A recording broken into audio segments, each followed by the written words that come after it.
భారత ప్రధానమంత్రి నరేంద్ర మోడీ గారు వచ్చిన తర్వాత భారతదేశం చాలా అభివృద్ధి చెందింది. సో, రైతులకు సంబంధించి కానివ్వండి, మిగతా చాలా చాలా పథకాలు ప్రవేశపెట్టి ప్రజల్ని ఆదుకుంటున్నారు.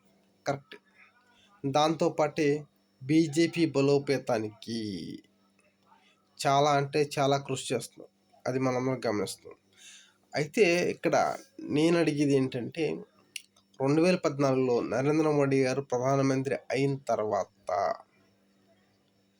ఈరోజు వరకు 12 సంవత్సరాల కాలంలో మన భారత ప్రభుత్వానికి సంబంధించిన నెట్వర్క్ బిఎస్ఎన్ఎల్ ఎందుకు అభివృద్ధి చెందలేదు? ఎందుకు అప్డేట్ అవ్వలేదు? ఎక్కడిదక్కడే ఎందుకు ఉండిపోయింది? అంటే బిఎస్ఎన్ఎల్ మీద నరేంద్ర మోడీ కక్ష కట్టారా? సో, ఇది నాకు తెలియదు. మీకు తెలిస్తే తప్పకుండా కామెంట్ చేయండి. Thank you.